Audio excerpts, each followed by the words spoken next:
I used ketamine nearly every single day for 2 years straight, and I tracked everything: my doses, my tolerance, the feeling, the side effects, all of it. And what actually happened is probably not what you'd expect. Let me be clear, this video is strictly for educational purposes. I'm not recommending anyone to try this, so treat this as a cautionary story from my own firsthand experience for research documentation. I will be sharing my real, honest experience so people can understand what long-term ketamine use actually looks like. That way you can safely learn without putting yourself at risk. There's really not that much information out there about what long-term use does to the body. And for some people, even just hearing the word ketamine makes them uncomfortable. After this video, you might start to view ketamine in a different light. Instead of looking at it as a scary, obscure unknown, think of it as a substance with real, tangible effects that you can track over time. I did my best to document everything as I was going through it. I was weighing my doses on a milligram scale, paying close attention to my tolerance, and noting both the mental and physical side effects as they developed. Some moments definitely got a little wonky, if you know what I mean. But most importantly, there's a lot to learn from how everything played out. Let's get into it. Starting from the beginning, this didn't just happen overnight. My ketamine use gradually built up over time until it was something I was doing nearly every single day. And again, just to be clear, I do not encourage or promote the use of any substances. This is not an invitation to go try it yourself. Everyone's body and brain reacts differently, and it should never be taken lightly. Also, I was very consistent with how I used it. 90% of the time, every dose was weighed out precisely on a milligram scale, so I knew exactly how much I was taking each time. I also only used it one way, intranasally, and I stuck to that the entire time. In other words, I only insufflated it through my nose. No other methods were used. I mean, a few years ago, I did try making a ketamine vape pen, but that didn't really go well, and that's beside the point. I began using ketamine around 2018 to 2019. At first, my use was very occasional, and it was almost entirely tied to music. During this time, it was really just something I associated with concerts, raves, and music festivals. Ketamine and music go hand in hand for me. There were moments where I'd use it at home, but even then, it still revolved around music. I usually take a standard wonky dose and then kick back and chill on the couch while listening to some loud music with good speakers.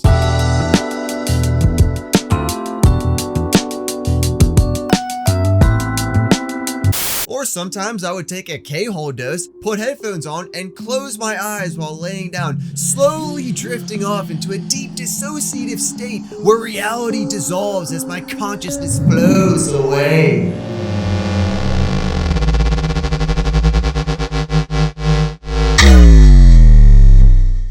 One moment that stood out early on was while I was in the hospital after having back surgery. Basically, I woke up after the anesthesia wore off and I felt kind of weird, a little disoriented, kind of wonky. I asked the doctors, yo, what am I on? And they told me it was ketamine. As soon as I heard that, I put my earbuds in, laid back in the hospital bed, turned on my music, closed my eyes, and just leaned into the feeling.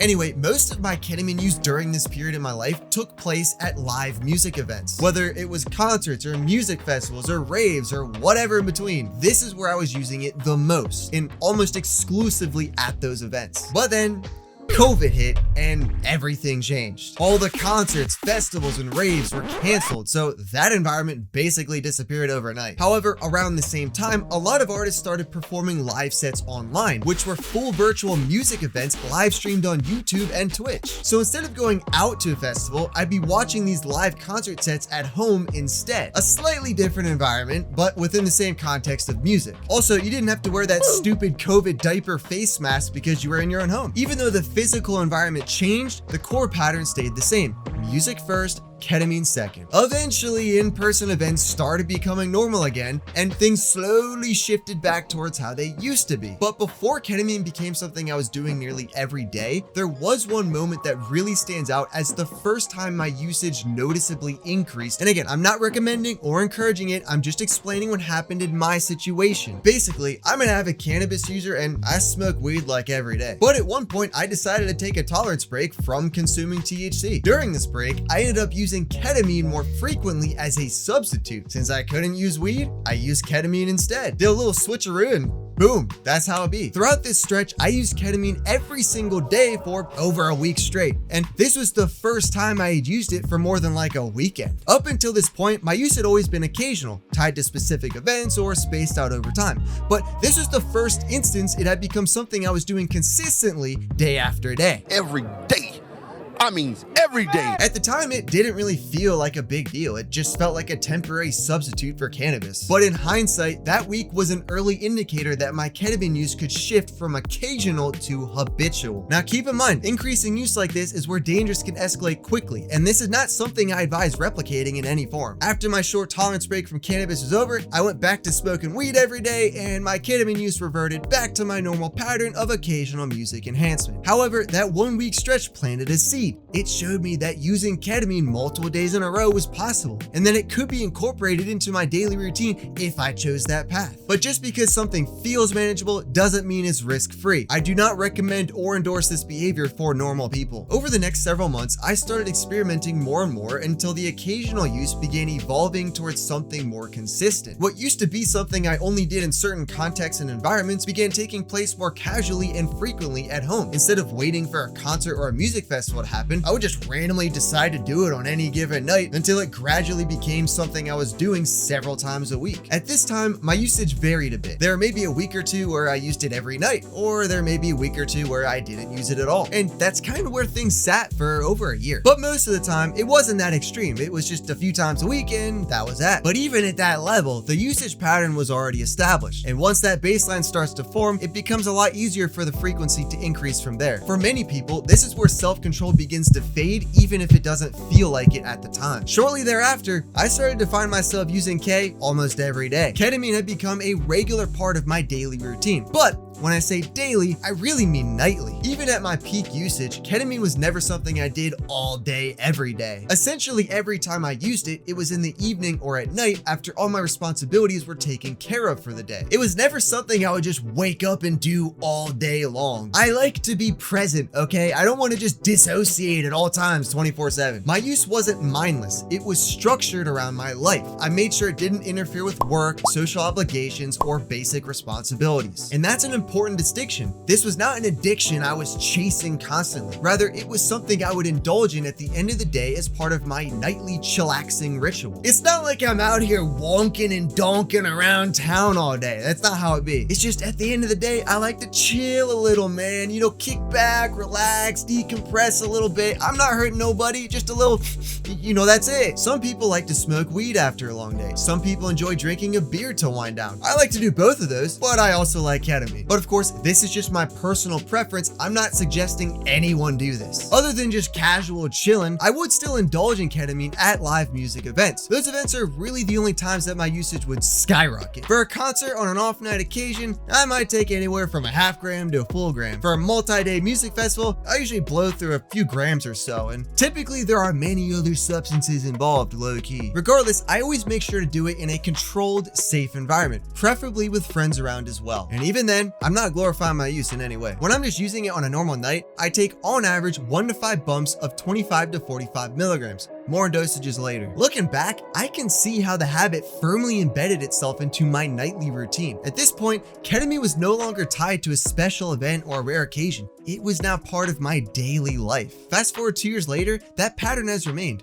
To this day, right now in my life, I still use ketamine roughly 5 to 7 nights a week. No shame. Some people may be embarrassed to admit something like this, or they think it's taboo, but you guys know me, I'm an open book and I have no shame putting everything out there, so you either get it or you don't. So yes, it's true. I use ketamine basically every calendar day, and I haven't really taken that many breaks during that time either. The first break I took was when I left the country for about 11 days. Up until this point, I was using ketamine daily for 9 months straight, but I didn't want to get in trouble taking ketamine overseas, so I stopped cold turkey for all 11 days that I was out of the country. Surprisingly, I did not experience any cravings or withdrawal symptoms the entire time. I just didn't use it, and that was it. Being on vacation probably helped because there were plenty of distractions and stimuli to take my thoughts away from it. But nonetheless, I was able to stop using ketamine cold turkey with no noticeable side effects after using it consistently for months on end. After I came back home, I quickly ramped up back to my usual nightly routine. It took about a year of me using it daily to experience my first noticeable side effect, which was some mild abdominal discomfort. Nothing crazy, but at least something to note, and it was enough of a sign for me to take a tolerance break. You may have heard the term ketamine bladder, and that's how people describe the urinary issues that can develop from long-term heavy ketamine use. Let's talk about the bladder issues because that is a real problem with ketamine use. Ketamine is excreted through urine, and over time, consistent ketamine use can place significant stress on the urinary tract. This begins to irritate the bladder, leading to a wide range of problems. If you do ketamine a lot and you feel pressure where your bladder is,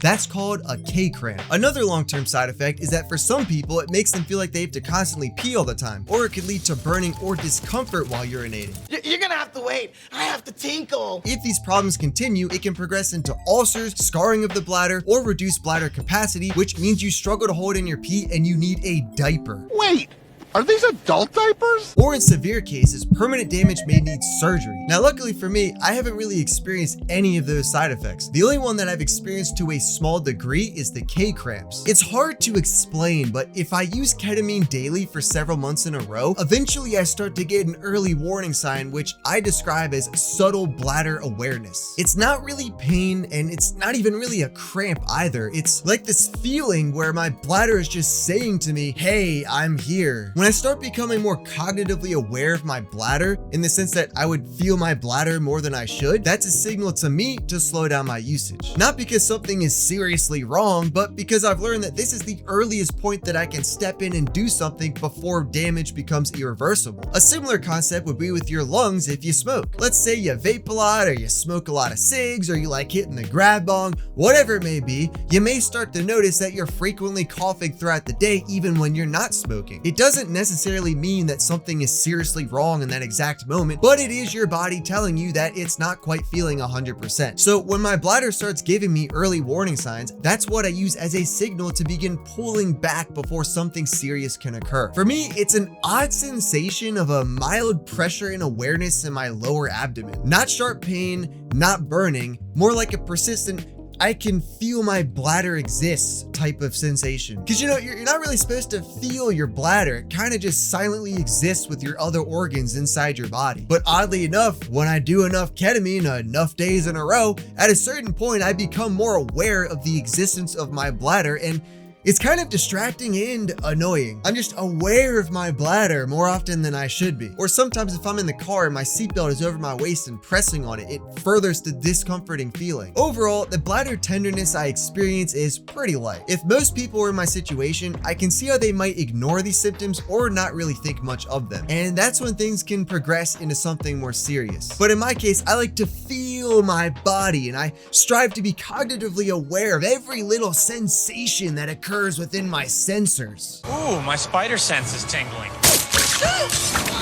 If you know what I'm talking about. So even just mild bladder awareness is enough of a signal to me to maybe slow down my usage a bit, and that's exactly what I do. Luckily, I've never been dependent on ketamine to function normally in life. It's just a simple recreational activity that I enjoy partaking in. And I don't really experience that many side effects either. And when I do, that's when I take a break. Now, if I was wildly abusing ketamine all day, every day, I'm sure I would feel a little differently. But like I said, my use is controlled and intentional, not reckless. And when I took my second break, this had a more noticeable effect. My tolerance completely reset back to 0. Before this second break, I needed to take nearly double the dose just to feel the same effects as if I had no tolerance. For example, I would need 50 milligrams just to get the same effects that 25 milligrams used to produce. So I went ahead and quit cold turkey again, this time taking a month off. At this point, I did experience minor withdrawal symptoms. Luckily though, the symptoms were pretty mild. The only noticeable withdrawal was psychological. I experienced mild emotional blunting, and this lasted for about 5 days and steadily tapered off.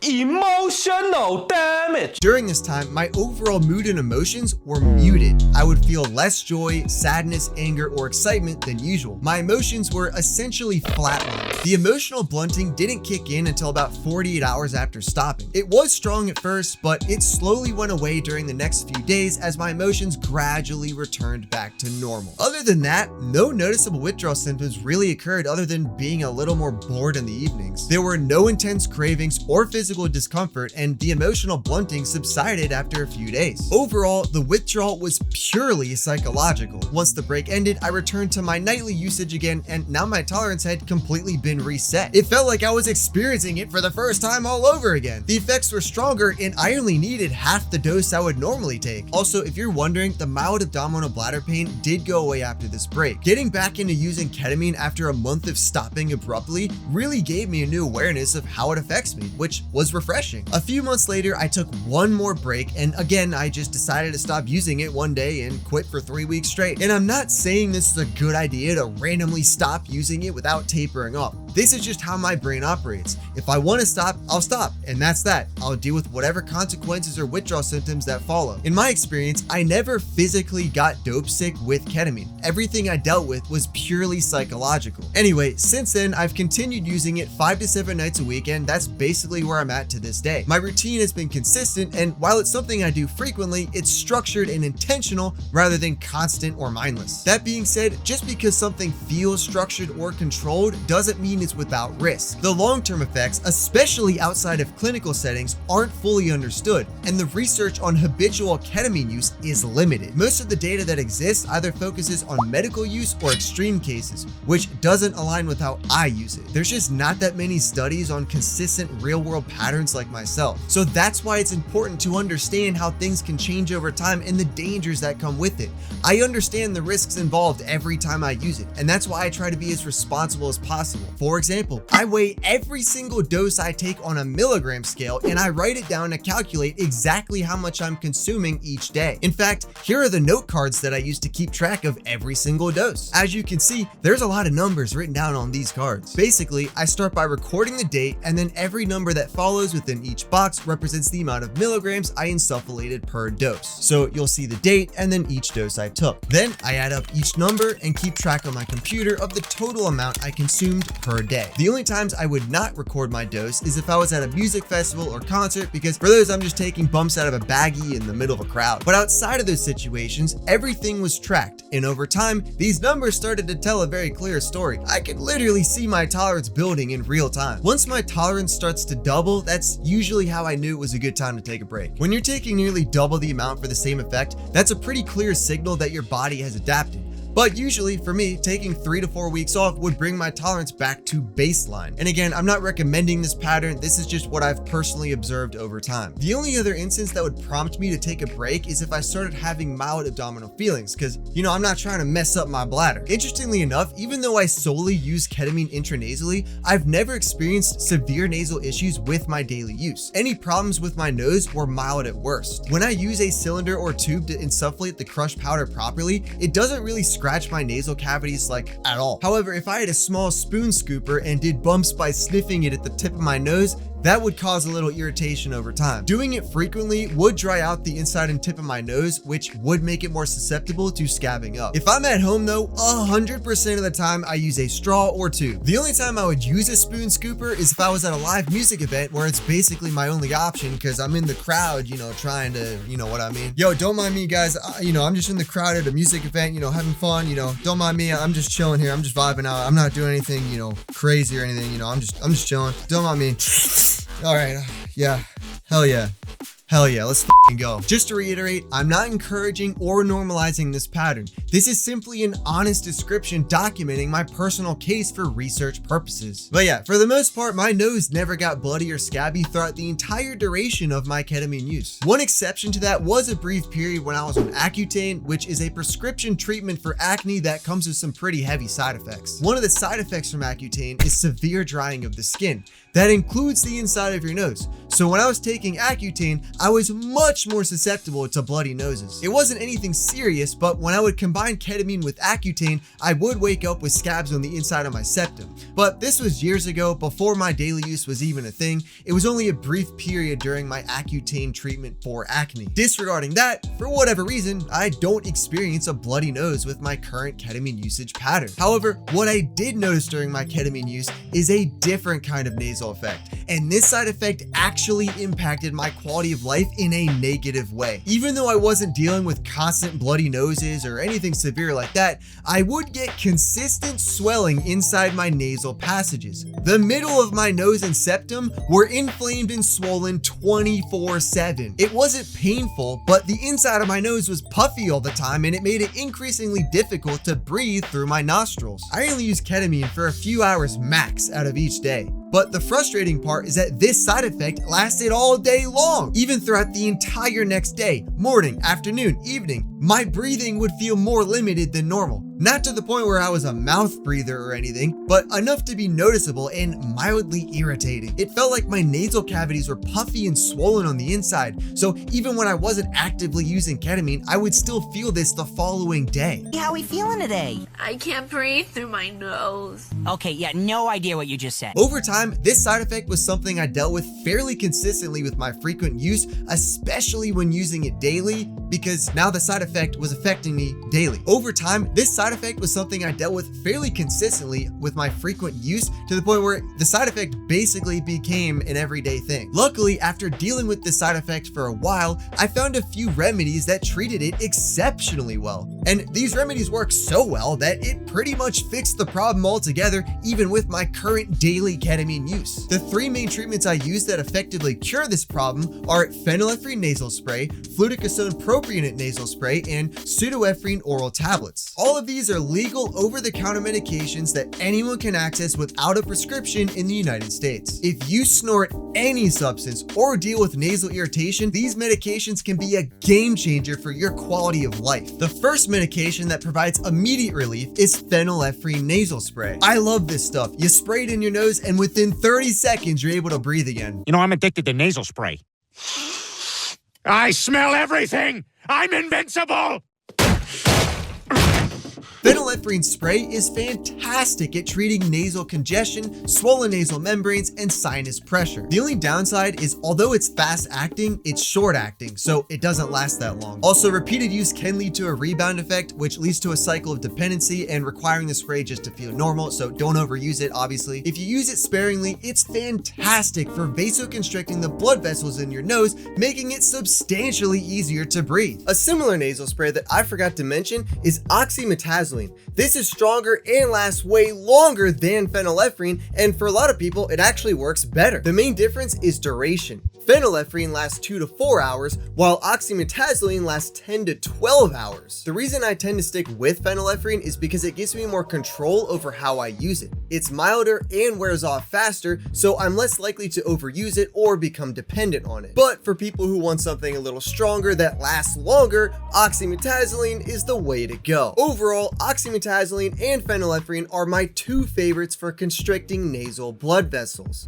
Now, there is an oral version of phenylephrine, but it has horrible bioavailability. Don't even bother taking it orally. Most of it gets broken down in the gut and liver way before it has a chance to reach your bloodstream. Do not get the oral version of this. It basically does nothing. You might as well throw it in the trash. Stick to the nasal spray version of phenylephrine. However, if you are looking for an oral remedy, pseudoephedrine is the optimal choice. Pseudoephedrine works much better orally because it's well absorbed into the bloodstream and provides consistent, noticeable decongestant effects compared to other alternatives. Oral pseudoephedrine lasts several hours and helps reduce that puffy feeling inside your nasal passages throughout the day. For me, pseudoephedrine was more of a background support option, and then I would use the phenylephrine spray if I needed instantaneous breathing improvement. But if you want to stay consistently clear for several hours, that's when the pseudoephedrine tablets actually make a difference. Yo, I just realized I've been pronouncing it wrong the whole time. It's actually called pseudoephedrine, so don't mind me, my brain clearly skipped on that one. And of course, we can't forget about the third medication, the one I use for long-term maintenance rather than immediate effects, which is a steroid nasal spray. That would be fluticasone propionate nasal spray.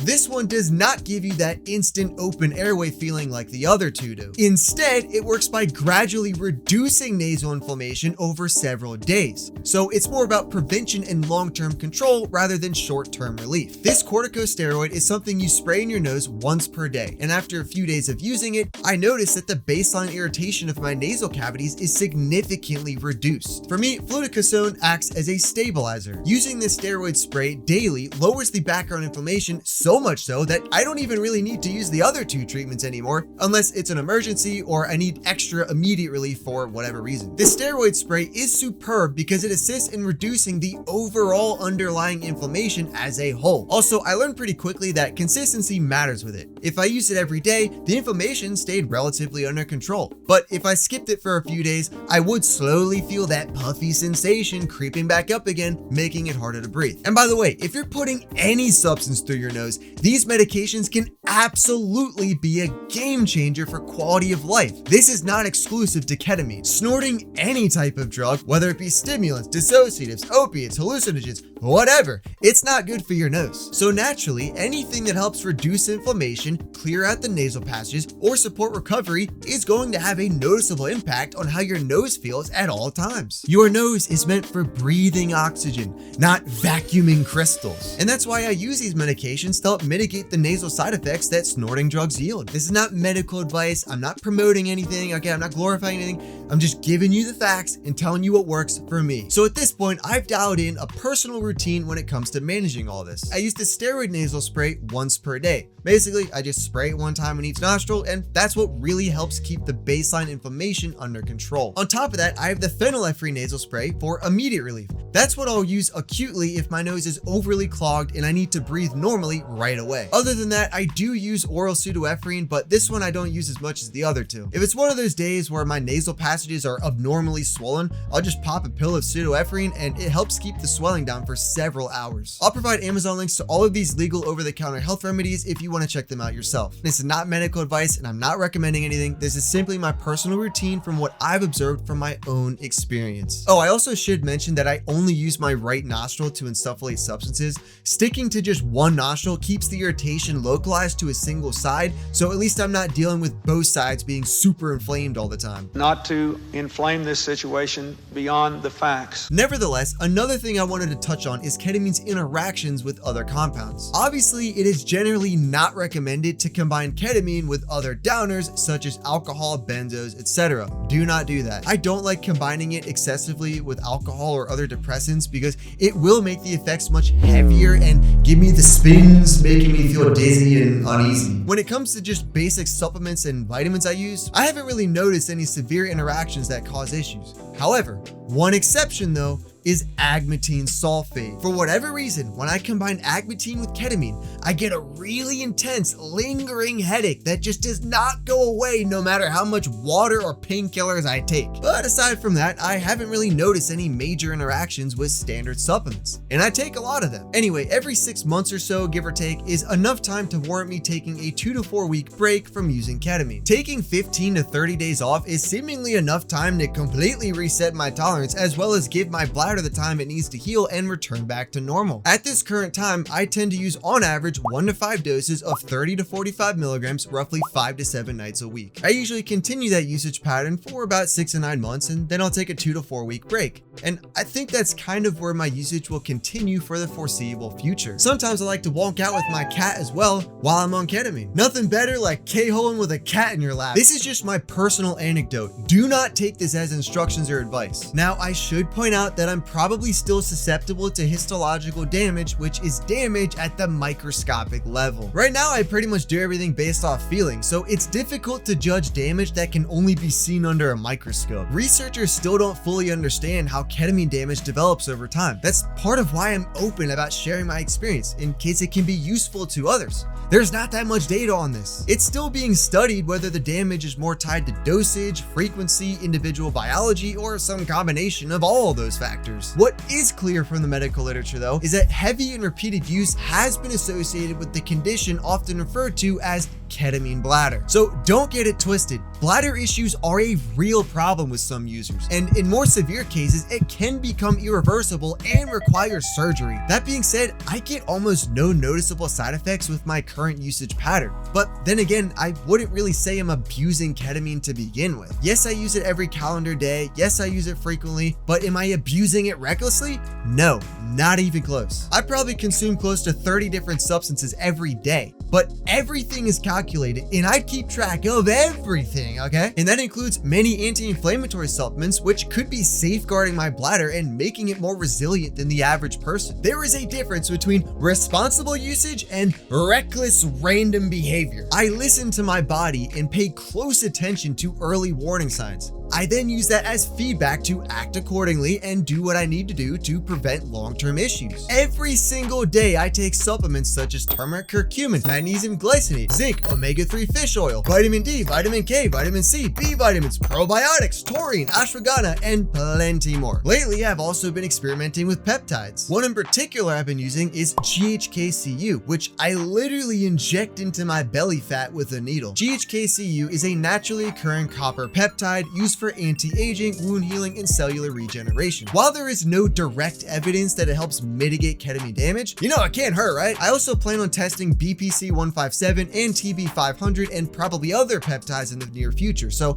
stay tuned for that. And you know, I never thought I'd be using a needle for drugs, yet these days I'd be injecting peptides into myself. Anything to stay healthy. I am a human test subject. I donate my body to Internet science. I share everything as my own self-experimentation journey. I'm not saying any of this is necessary, and I discourage people from doing this. Let me be the one to dedicate my body to internet science. I'm a living science experiment. Also, if I wasn't taking so many health supplements every day, it's very plausible that my bladder would be in a much worse state than it is now. Being healthy doesn't give me immunity or anything, but I assume it slows down the problems at the very least, I hope. At the same time though, I am not blind to the downsides, and the biggest one by far is the potential for bladder issues. If it wasn't for ketamine bladder, I wouldn't really have a reason to ever take a break from using it other than to reset my tolerance, but the bladder issues are a real limiting factor. I'm just glad that my body seemingly gives me warning signs long before things become serious. But there is still some uncertainty, and that's probably the most important part of all of this.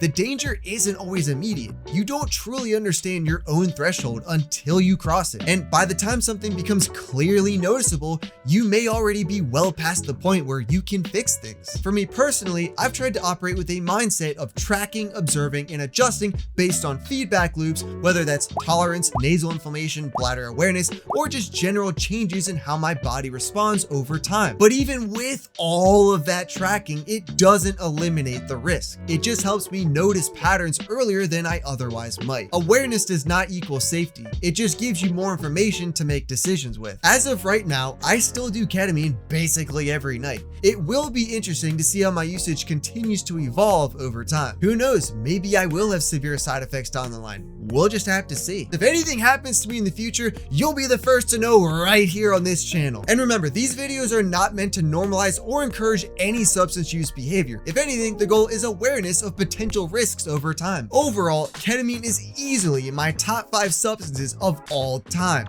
The effects, the experience, and how I incorporate it into my life closely aligns with what I value. Just like most things in life, there is a time and place for ketamine. One of my next videos will go more into detail about my actual raw experiences, trip reports, and what I actually like to do on ketamine, so be sure to look out for that. With that being said, watch this video next to see me give a full breakdown of ketamine. I explain what a K-hole is, and I talk to a real scientist to debunk misinformation. My name is Fish, and I stay low-key. Peace out!